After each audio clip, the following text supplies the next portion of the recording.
I just want to say hello and tell you how glad I am to be here and really to talk about what's a pretty difficult topic. You know, I don't know whether you all know it or not, but teen suicide is the third leading cause of death for kids after accidents and homicides, and it is the most preventable form of death. I've been working in the field of adolescent suicide. I hate to say it's probably twice as long as you all have been on the face of this earth, but it's a very long time. And I will tell you, I am like totally passionate and committed to it because I know that prevention can work. The organization that I work for, the Society for the Prevention of Teen Suicide, was started by two dads who lost their teenage children to suicide. Stephanie was 15 and Sean was 13. And Sean had been bullied. And these dads are making a difference all over the country, sending the message about prevention. And that's what I'm here to talk to you all about today. The presentation I have is different than the other ones because I didn't do a PowerPoint. Because I kind of figured by the time you saw me, you'd been listening real hard to a lot of hard content, and that I really wanted to hear more about what you had to say and have this be kind of a little bit more interactive. So it's a little bit different from the first presentations, but what is exactly the same are the messages that the other two people gave you. And if I had to tell you what my takeaway for you is going to be today, it's you gotta tell an adult. Suicide is a really, really serious thing, and there's absolutely no way you can help somebody with it except by getting them to a grown-up. It's kind of like if you ran across a kid who had a broken leg, you wouldn't try to fix it, would you? You'd take him to a doctor. So it's the same kind of message that you're going to hear. Now, the other thing that's different about this presentation is that in your packet, you actually have an outline of it. I'm going to ask you not to look at it because then you'll be 2 steps ahead of me and you'll know what I'm going to be doing, and it's hard enough for me to stay on top of it without you all kind of jumping ahead. But, I also know that sometimes because you are peer leaders, you might get asked to talk about suicide sometimes. Has that ever happened for you? And maybe in your school, it may be for your youth group at churches, because that's a place that we do this presentation. So what I wanted to give you was an outline of something that you could take and do. You don't have to be an adult to do a good presentation. What you have to have is accurate information, and you have to give the right message. And what I'm going to share with you today is a presentation that's got a really clear, simple message. You've got a couple of activities that you can use, and you'll see as we go through them how you really can talk about them with kids. Mostly you're going to probably be doing, working with middle school kids. And Daphne right now in our peer helper class, we're on grief week right now. So it's like we're talking, we got suicide, everyone's cried. Yeah, and what he just said was that in his school they're doing grief work and they're talking about suicide, and a lot of people are crying. What I'm going to say to you is this presentation should not make you cry. What I hope you can learn is a way to talk about suicide that isn't so emotional. Because, I know just by looking at this room that there's some of you that have very personal relationships with suicide. The statistics are what they are. Some of you may have suicide in your families. You may have friends, there may have been neighbors, people in your community. My hunch is all of you know somebody who's talked about suicide, or maybe somebody who's made an attempt. So it's pretty pervasive. And you need to know that in every group you talk to, people are going to personally know what you're talking about. There may be some of you in this room, for example, who've thought about suicide yourself. Just know that that's what the numbers tell us. And that's all pretty normal.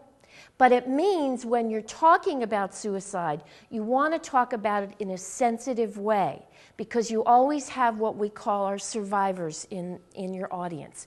So one of the things I want to say to you right away is about the language we use for suicide. Now, have you ever heard somebody talk about a successful suicide? Now, isn't a success an accomplishment? Isn't that what that word means if we looked it up in the dictionary?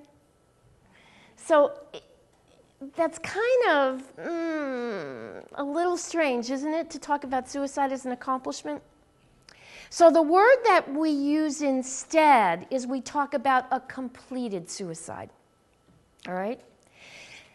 And the other thing you'll hear a lot is people talk about somebody who committed suicide. Hear that?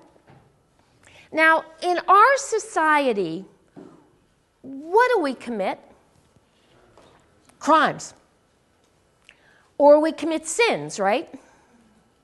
So if we say that somebody commits suicide, isn't that kind of pejorative or negative? Isn't it kind of putting a little twist on it that isn't very positive? So again, the word you want to think of when you're talking about suicide is somebody completing suicide, because that's just sort of a non-judgmental term, right? And again, you know, the word is important because you know you've got people in your audience who have thought about this themselves or have family members.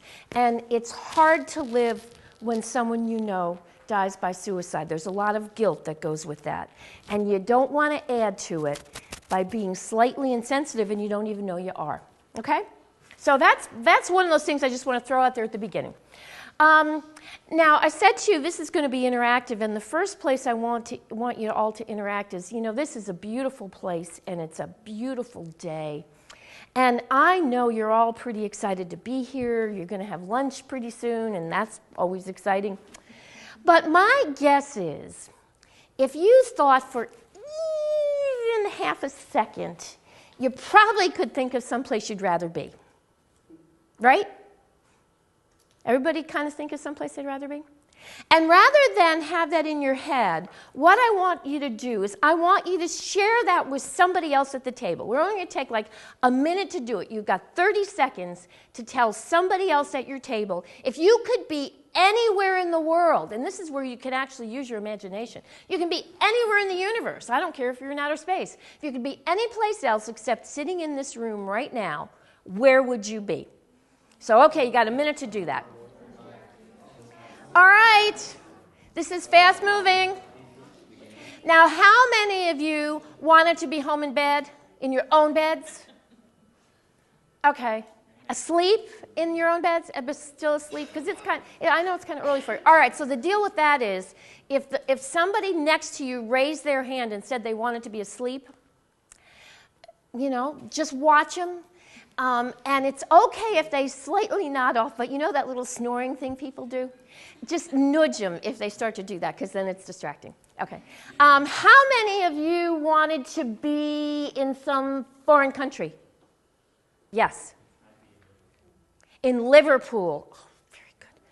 What? I would land a field in Iceland. A field in Iceland. Any others? Ah, okay. Somebody over here? Germany? So did anybody have trouble thinking about where you wanted to be? No. You guys are pretty good. All right, so let me tell you why that's a useful exercise. And you can use this anytime you want. I give you permission. First of all, you always know when you're going to do a little workshop like this, and as I said, you all may be doing these, that there are people who don't want to be there. They got dragged there by their parents or they're in school, whatever. So you want to get that out of the way right away, okay? You acknowledge that, you know, you probably don't want to be here. And the second piece of this is what you're doing is you're kind of saying to people, you know what?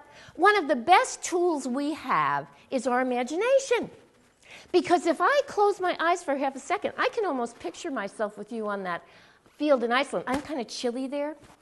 Or at a coffee shop. I could really picture myself there. So we use our mind to take us to other places. And that's particularly useful for us when we're in stressful situations, isn't it? Do you ever find when you're in a really crummy place and things are just not going well, you sort of can imagine, I'd rather be here, I'd rather be there?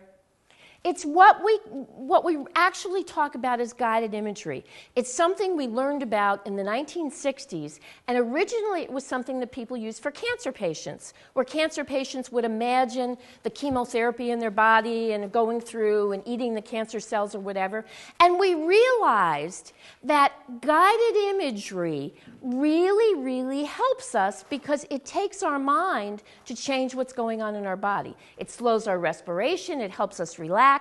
So it's a great self-soothing tool. It's what's called a resiliency skill, all right? So you're going to have lots of times in your life when you're going to kind of need that. So it's always important to remember you can take yourself on a vacation for 5 minutes or 4 minutes or even 50 seconds in your mind to those wonderful places you'd rather go and kind of calm yourself. Now, the other reason I start with this exercise is one of the things I want to tell you about people who are suicidal. They lose the ability to use fantasy in productive ways. So if there's somebody you know who's thinking about suicide and you ask them, well, where would you rather be? That's not a kid who's going to tell you about being in Germany or Iceland or even at a coffee shop. That's a kid who's going to say, I'd rather be dead. And that's a kid who needs help. Because when you can't use your mind to escape anymore, you really are in a bad way. And that's why they need an adult to help them, to figure out how did they get in that place in the first place and what can they do to get out. Okay? So that's an important exercise that I think shows us a variety of things. What I want to say about what we're going to talk about today in this very short amount of time is the same message that you've heard again, and I want to go over that. I'm not going to tell you everything in the world about suicide. There's no way I could. I'm only going to tell you kind of a little bit, and I'm going to give you some resources. And those wristbands that we handed out that I see in the back, those orange wristbands, if you would just model the wristbands for us. You look on there, there's our website. And if you go on there, there's all kinds of information about suicide. And it seemed to me that it was better to let you go and read that in your own time. When you can sit and you can really concentrate rather than me trying to jam a lot of information in this short amount of time. Okay? So I would just say to you, take a look at that website. What you have in your packet is you have a DVD that's called Not My Kid. Because, I'm probably not telling you anything you don't know, but my guess is most of your parents don't know a lot about suicide, do they? They may think they do, but most parents don't know a lot about youth suicide. So this is something you can give to them, and you can say to them, one of the things we did at our retreat was we talked about suicide. We got some interesting information, and I've got something for you, because like I said, you can't do it alone. You got to have the adults as part of this. Even in your schools, there's no way you can make a difference if the teachers don't know what to do. You're doing a great job of maybe reaching out to kids and identifying kids who need help. And if you take them to a teacher who says, well, what are you talking about? That's no big deal. That's not going to be so helpful. So the other thing you'll find on our website, and you can go back and talk to your teachers about this, is there's a program for teachers. And it's online, it's interactive, and it's free, which is what adults always like to hear, that it's free. But they can learn the same information you're going to learn, so you can be part of the same team.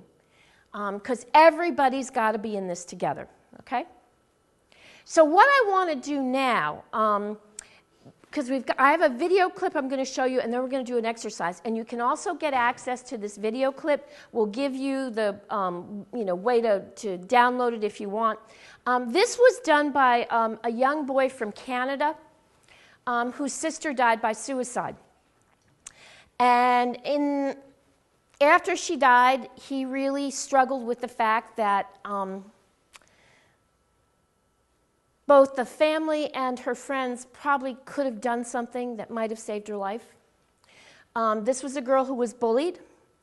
And, you know, as the last speaker said, some kids who are bullied think about suicide. But I want to emphasize there is not a direct connection. Usually kids who are bullied and become suicidal have other reasons they're suicidal. It's not just the bullying. The bullying is the straw that breaks the camel's back. But one of the risk factors we know about are kids who have some kind of sexual identity issue going on or sexual orientation, and that may be a reason that they get picked on. In this video, James's sister was struggling with some of those sexual orientation issues, and that was another piece of what probably contributed to her risk, all right? So I want to show you this because I know you all are going to be making some PSAs, and I wanted to show you something that a young person did. And again, I want to re-emphasize the message that you got from the last speaker about how it's so important when you're doing messaging about this. You can't just talk about the problem. You have to include something about a solution. And I think you can see that the way James did this when he talks about his sister Chantel's death. So hopefully we'll be able to take a look at this.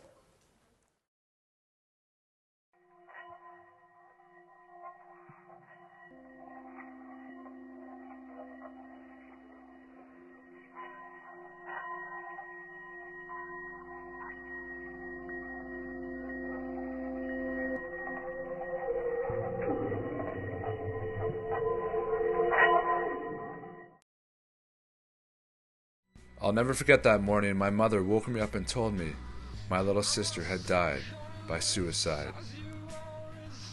Simple scratches on subtle scars, this is painful.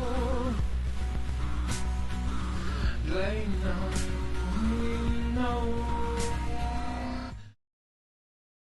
Chantel was actually born on the 23rd, and so Christmas morning they brought her into me in a red velour stocking, and it's kind of like your own gift. I see these pictures before me and they jog my memory. I'll take you back to the beginning. I remember everything. Running through the strawberry patch, doing what it takes to avoid a bath, swinging from the willow tree, getting stung in the eye by bee. They made fun of you and me, said that we were sitting in a tree. K-I-S-S-I-N-G, K-I-S-S-I-N-G, skating on the rink in our backyard, dreams of being on a hockey card, soccer star at the age of 6, big dreams of little kids from the sticks. Happiness is always free. There is no luck. So stop looking for the key.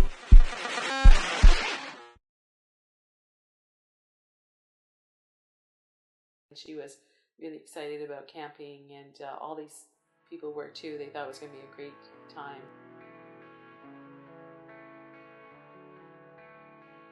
And that's when she told me that she thought she was bisexual. And I think it made it that much harder for her, not knowing if her parents would be open to that idea or accepting to that idea. There was this whole other side that you would have never known about looking from the outside. There was this whole other realm of issues that she was dealing with. Like she just kind of just flipped, just from being all happy and smiles to just flip and just snap into something just for no apparent reason.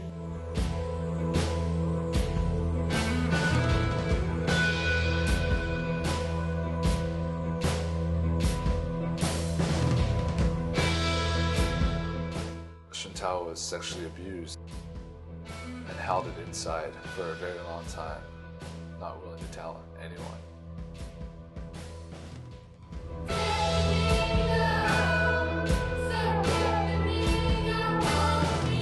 A lot of it just had to do with she didn't know where else to turn. So like she used drugs to try to get away from it. She had to have something in her system that was not reality based. She just couldn't handle reality. all too well.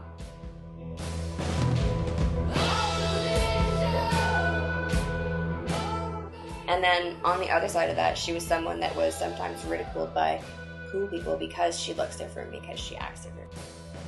She was somebody who felt stuff really deeply. It really upset her. She would cry over it and be really offended.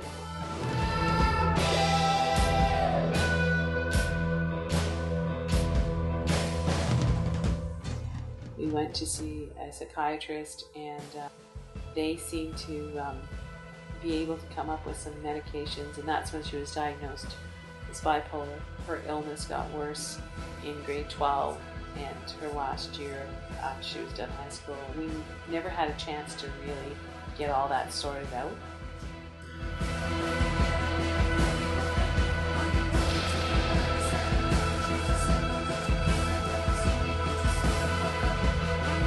She was just hiding in the corner with a hood over her head, just choking herself.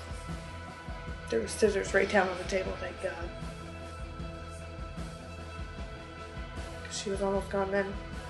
That happened almost every weekend for as long as I hung out with her. I know as her friends, we talked a lot of times like how we really just wanted to go to Joan and be like, Joan, you need to know what's going on. Like, this is crazy. But none of us wanted to jeopardize our friendship with her. She had many groups of friends, and eventually they would leave her because of the lies and the drug and the alcohol abuse and the depression and the instability.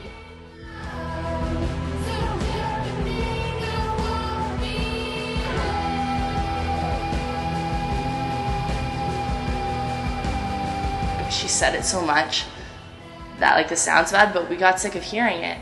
You didn't feel that it was such a threat anymore. It was like a cry for attention. I never thought that she would actually end her life.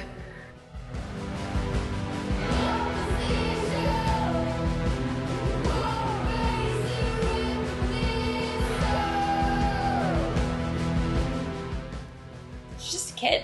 She was just all about, living for the moment, just having fun.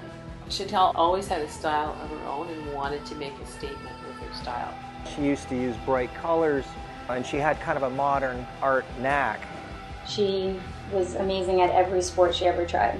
She was one of the most compassionate people I've ever met in my life. She loved helping other people.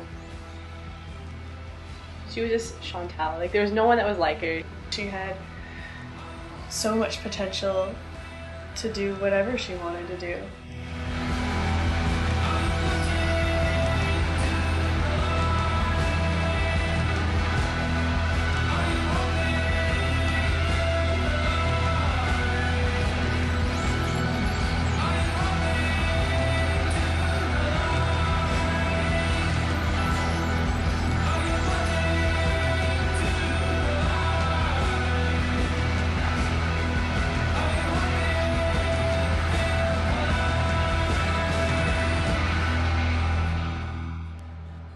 The shock of the phone call and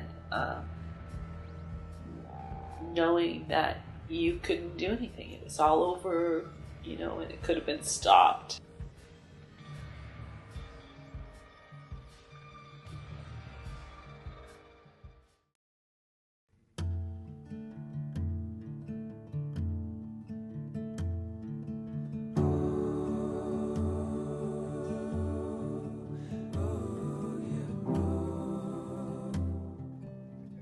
Different level of pain.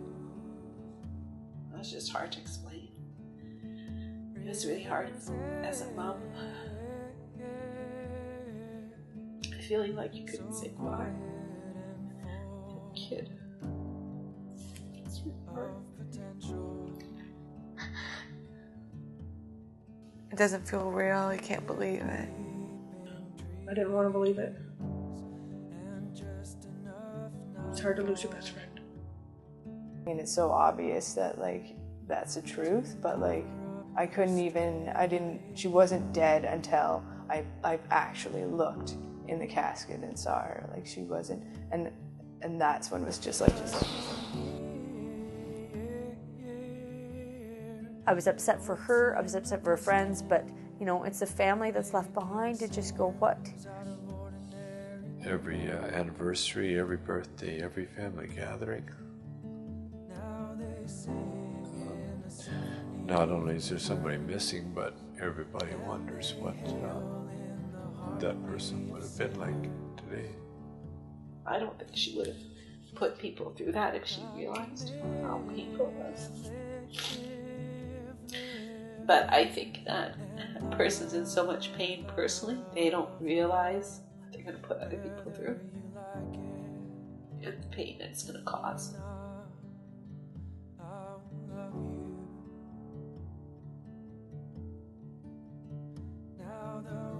She'd always threaten, I'm gonna kill myself, I'm gonna kill myself, I'm gonna kill myself, and like, that's obviously what I hold a lot of guilt for, is that I never got help or told anyone to prevent this. I wish I would have told somebody.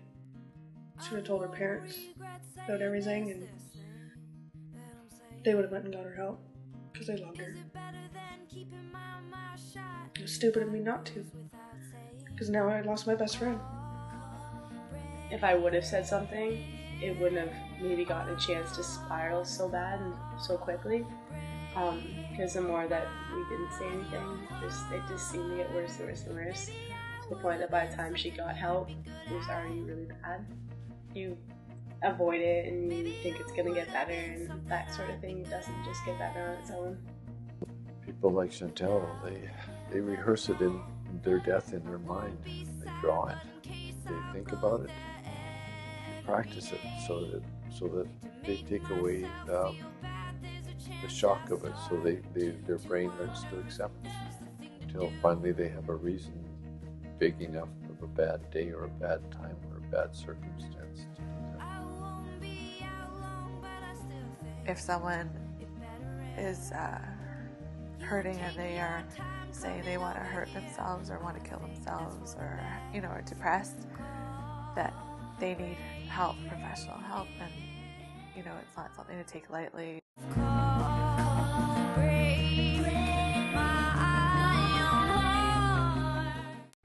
Suicide can be prevented, but it's up to all of us to learn how to recognize when we or the people around us are struggling with thoughts of suicide or possibly a mental illness, and to be there to support one another. Maybe I would have been something you'd be good at. Maybe you would have been something I'd be good at. But now we'll never know. I won't be sad, but in case I'll go there every day to make myself feel bad. There's a chance I'll start to wonder if this is the thing to do. I start to wonder if this was the thing to do.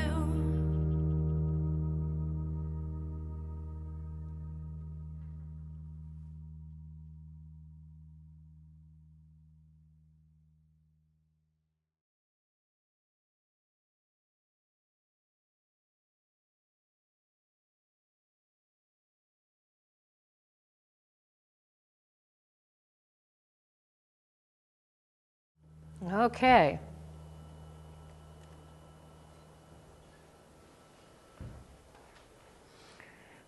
So let me ask you, when you hear the word suicide, what comes into your mind? What do you think of? Okay, what else? Depression. Depression? Pain? Lack of attention. Lack of attention? Helplessness? Last resort. Last resort? What was that? Release? Have you ever heard people say like crazy, weak, courage? Ever heard the word courage? Takes a lot of courage to kill yourself? Because you all gave pretty positive answers. When you go out to a group to do this, there's often a lot of people sitting in the audience who have pretty negative things to say about suicide. It's a loser. It's a stupid thing to do. And it's important, again, I want to go back to what I said at the beginning. The words we use to talk about suicide are some of what contribute to the stigma that's still there. Because if you say, I want to die to somebody, what do they usually say back? They don't say anything? Oh, no, you don't. Yeah. Oh, no, you don't. Now, if you say, I feel a certain way, and somebody says to you, oh, no, you don't, are you going to talk to them anymore? No. And sometimes we say that, oh, no, you don't, because we're so scared we don't know what to say. Because if you're sitting with somebody who really means it, it can be kind of scary. And the words that you always want to use, and these are hard words to say, when someone tells you they're thinking about dying, is you want to say, tell me more. I want to know what's going on in your life right now that makes you feel like death is an answer. Right? So it's opening a door to conversation and not shutting it. But let's take a look at, you've got a questionnaire, true or false questionnaire, as one of your handouts. Let's take a look at this, because this may give us all some more ideas about things to say and do when someone is suicidal. It's on the back of, there's a thing that says, what would you do? You find it in there? So take a minute and let's do that questionnaire and then let's talk about it. Okay, let's look at the first question. People who talk about suicide do not actually kill themselves. How many think that that's really true? False? Have you ever heard, just as you know, you kind of pointed out to us, someone says, oh, I'm thinking about taking my life, and people say, oh, you know, you say that all the time. You don't really mean that. You know, get over it. Have you ever heard that kind of response?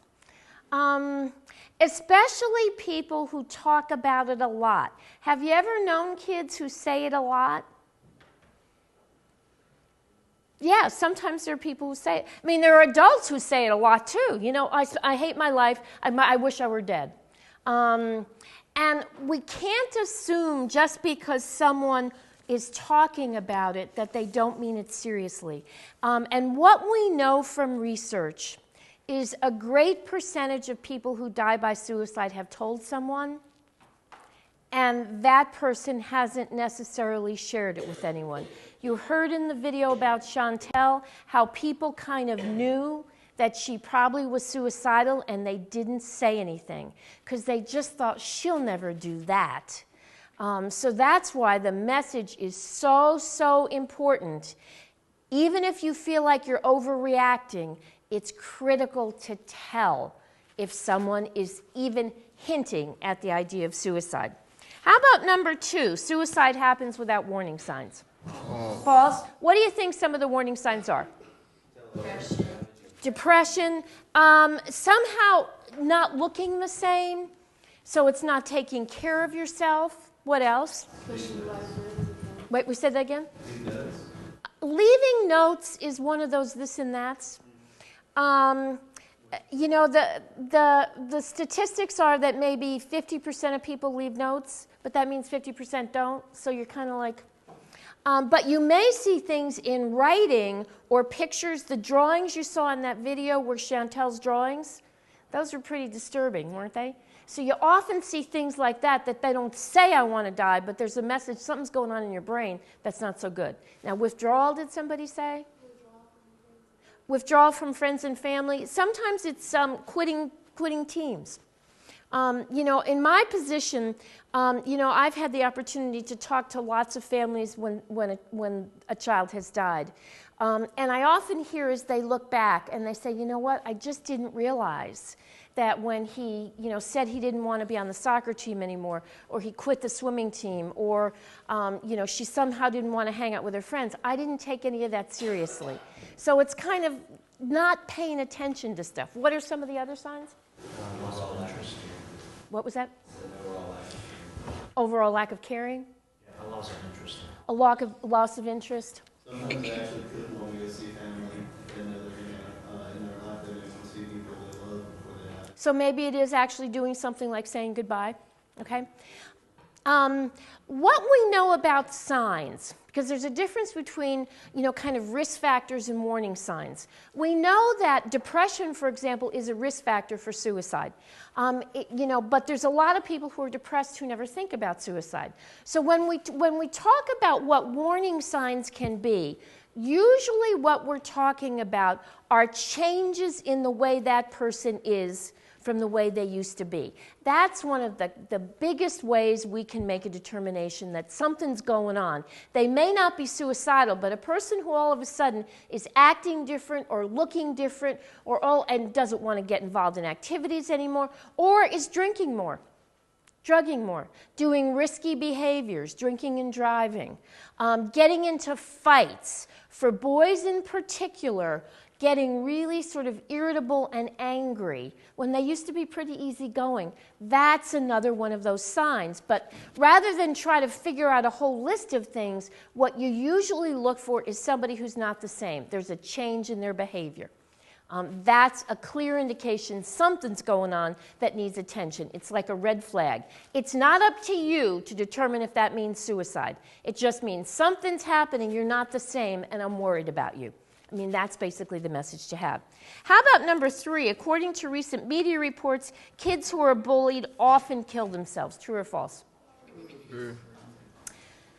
That one actually, and you heard the last speaker talk about that, that one actually is false, but the problem is the media is really emphasizing it. They've even come up with a word called bullycide. Have any of you seen that? You may have remembered about a year or so ago, there was a young girl from Massachusetts who had been bullied who killed herself. She was on the cover of People magazine. So there's a lot of attention that's given when there's a connection between bullying and suicide. But one of the things we know about suicide is there's never one reason for suicide. There's always a lot of different things that come together, and it's almost like it's the perfect storm. They come together in a certain way at a certain time, and it makes somebody at risk. Now, the reason that's an important thing to remember is if you catch someone at that perfect storm and you get them help, it shifts it so everything isn't in alignment anymore, and they actually can get some help and not die. That's how the crisis hotlines work. You know, somebody calls in a crisis, that person is supportive, helps direct them to healthier resources, and they can get help so that they don't feel suicidal. But again, it's important not to make it be one reason. Bullying is only one of many reasons for suicide. Kids who are different, kids who are bullied, often there are other factors going on that put them at risk. But it's very, very important not to make that direct connection. Because then it says to every kid who's bullied, well, you may as well kill yourself. Okay? That's the message that can get out there, and that's not a message that we want to have get out there. How about number 4? Bullies are at as much risk for suicide as the kids they bully. True. Absolutely. And we know that bullies are also at high risk for depression. So it's, you know, people pay a lot of attention to the kids who are bullied and don't pay as much attention to the bullies to realize that they need as much help as the kids that they're picking on.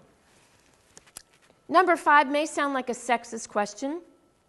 Males die by suicide more often than females. True or false? False. False.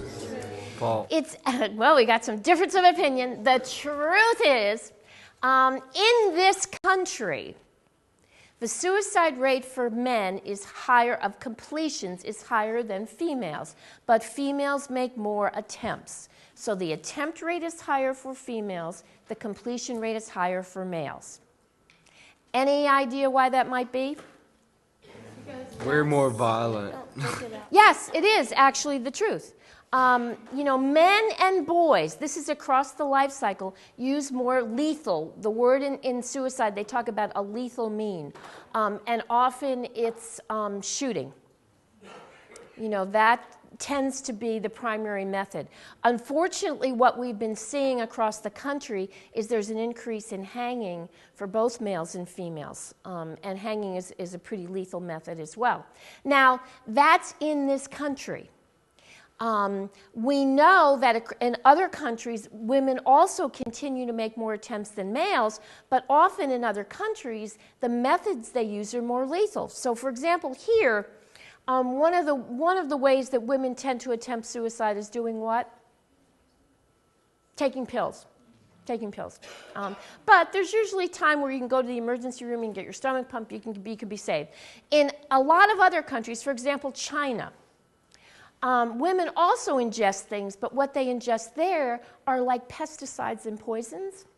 So what has happened in recent years, the suicide rate for women, particularly in rural villages in China, has escalated way over the top compared to men because the method they're choosing is more lethal. So it has nothing to do really with intentionality. It has to do with method. And if someone says they want to kill themselves and they tell you a method, oh, I take 5 pills, even if you know, nothing would have happened if you'd done that, that's not the point. The point is if somebody thinks what they did would have killed themselves, then that's a lethal method to them. So that's why it's never up to us to make that determination. A person does anything, even if it seems like, oh, you'd never die from that. It's really, really important that that person gets help, okay? How about number 6? Once a person is suicidal, he or she is suicidal forever. True or false? False. It generally is false. Now, there are some people who really kind of go through a lot of their life, and the question of suicide comes up on and off. Because one of the things we know, particularly if you make an attempt, what you do is you put it in your coping repertoire. It's sort of like in your bank of things to do. When things get tough in my life, I can always do this. Now, what you hope is a person gets help to learn that's not really a good strategy to use. Okay? So that's, again, why it's so important for people who have made suicide attempts to get professional help, because they've got to learn other ways of coping. And that's something that somebody with training can help them do.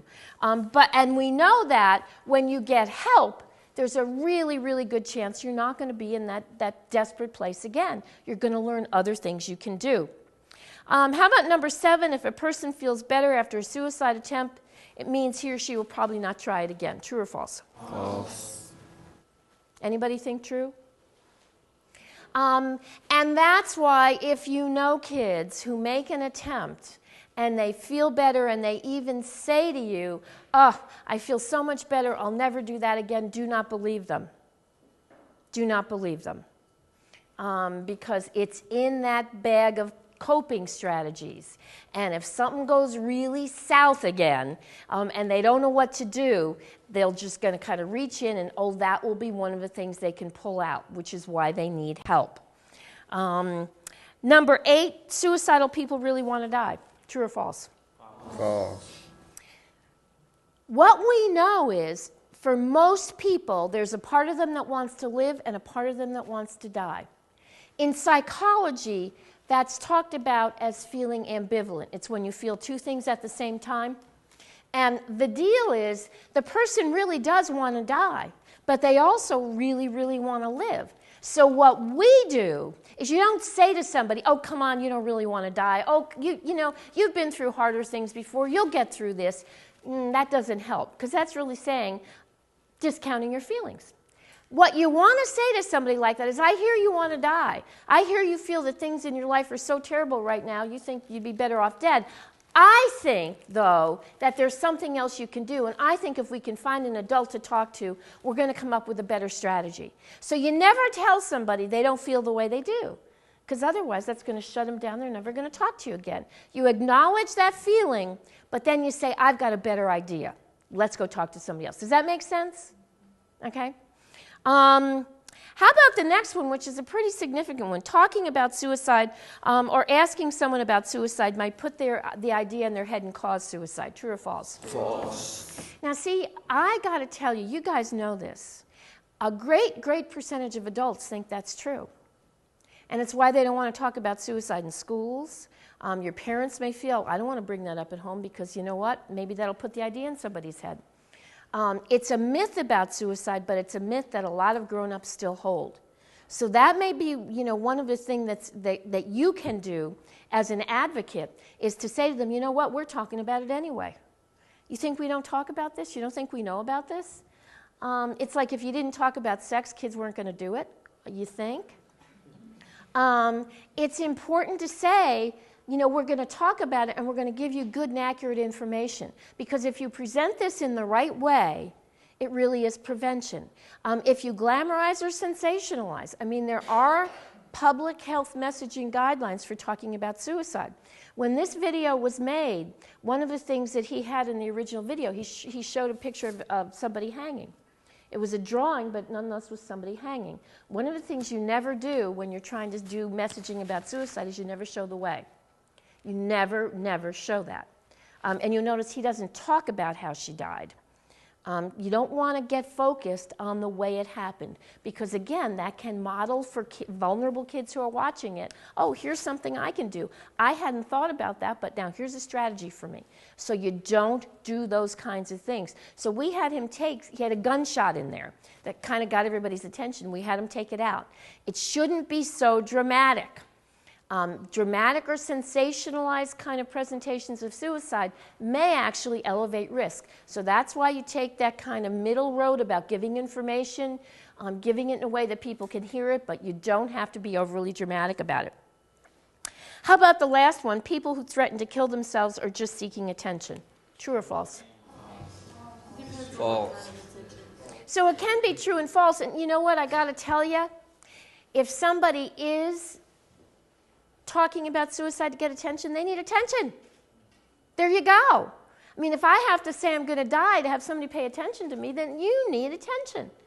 So that's an important part of that last question is, you know what? Anytime anybody says suicide, even if they say it 10 times, every single time you need to take it seriously. All right? Now, on the other side of that sheet, you're going to see another exercise that says, what would you do? Now, this exercise, we're not going to go through this because, you know, I know you guys know what you're doing, and you would give accurate answers for this. But what this is talking about is another major problem that comes up with suicide, and it's about keeping secrets. Have you ever had any discussion at school or in your peer training about, you know, keeping secrets about suicide? Have you? Can you tell me a little bit about what you've talked about in your training?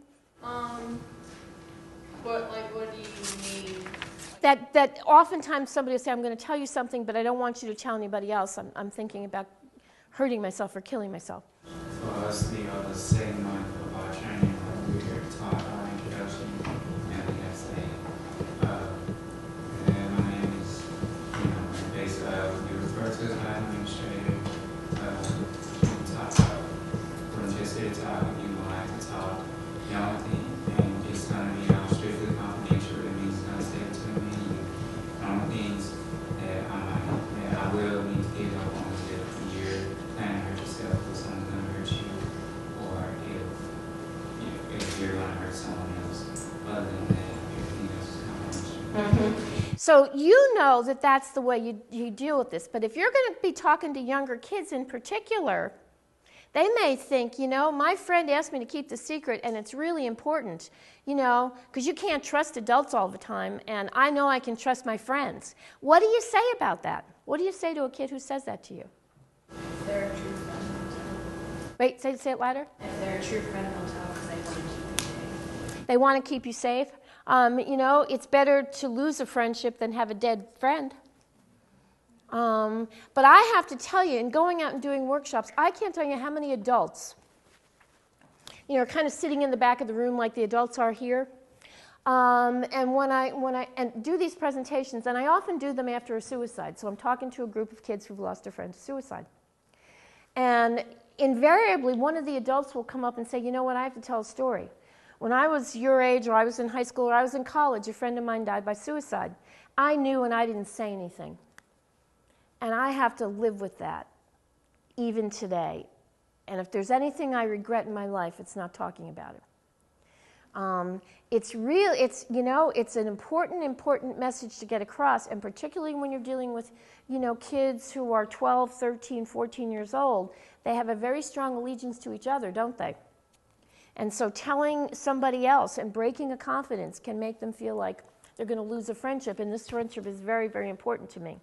I mean, you know, I sat with a young girl once. She was a freshman, and her boyfriend was in 8th grade, and he had said to her, you know, I'm going to jump off a roof. And she thought, oh, he's just kidding himself. He'd never do that. He'd never do that. 2 months later, when he had jumped off a roof, I sat with her and she said, I just never thought he'd do it. I never thought he'd do it. She didn't tell anyone. And that was a pretty big burden for her to bear.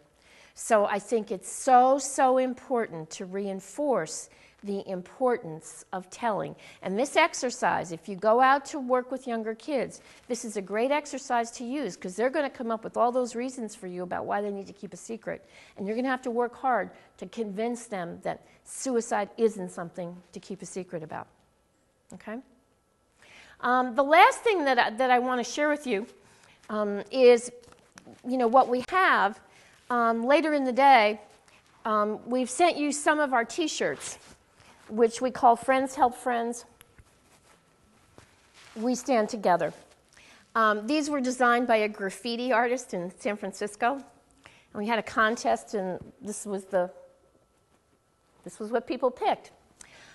This came from a school in New Jersey that had 6 suicides. Actually, there were 10 over a 2-year period, 6 of them by train. And that was obviously a school that was extraordinarily devastated. And, in the community, kids talked about it as suicide high.